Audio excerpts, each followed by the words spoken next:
നമുക്ക് വാഹനത്തിൻ്റെ ഭാഗങ്ങളെക്കുറിച്ച് പഠിക്കാം.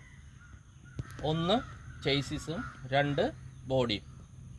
ബോഡി എന്ന് പറഞ്ഞു കഴിഞ്ഞാൽ മുകളിൽ വരുന്ന ഭാഗം, അതായത് ഡോറ്, ഇങ്ങനെയുള്ള ബോണറ്റ്, ഇങ്ങനെയുള്ളതൊക്കെയാണ് ഇതിൽ വരുന്നത്. ചേസിസിൽ വരുന്നത് എന്തൊക്കെയാണ്? ചേസിസിൽ വരുന്നത് എന്തൊക്കെയാണ് വരുന്നത്? അതല്ല, ചേസിസ് എന്ന് പറഞ്ഞാൽ അടിയിൽ വരുന്നതാണ്. അടിയിൽ വരുന്നത് എന്തൊക്കെയാണ്? Chases frame.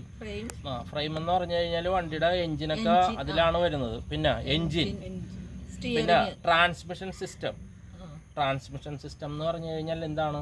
ക്ലച്ച് മുതൽ വീല് വരെയുള്ള ഭാഗങ്ങളാണ് ട്രാൻസ്മിഷൻ സിസ്റ്റം. അപ്പോൾ അതിൽ വരുന്നതാണ് ഗിയർ ബോക്സ്, അതിൽ വരും. പ്രൊപ്പല്ലർ ഷാഫ്റ്റ് അതിൽ വരും. യൂണിവേഴ്സൽ ജോയിൻ്റ് വരും. ഡിഫറൻഷ്യൽ വരും. ഇതൊക്കെയാണ് എന്തിൽ വരുന്നത്? ട്രാൻസ്മിഷൻ സിസ്റ്റത്തിൽ വരുന്നത്. അത് ചേസുമായിട്ട് ബന്ധപ്പെട്ടതാണ്. പിന്നെ എന്ത് വരും? സ്റ്റിയറിംഗ് സിസ്റ്റം വരും, ബ്രേക്ക് സിസ്റ്റം വരും, ഇലക്ട്രിക്കൽ സിസ്റ്റം വരും, ടയർ വരും. ഇതാണ് ചേസിസുമായിട്ട് ബന്ധപ്പെട്ട് വരുന്നത്. മനസ്സിലായല്ലോ?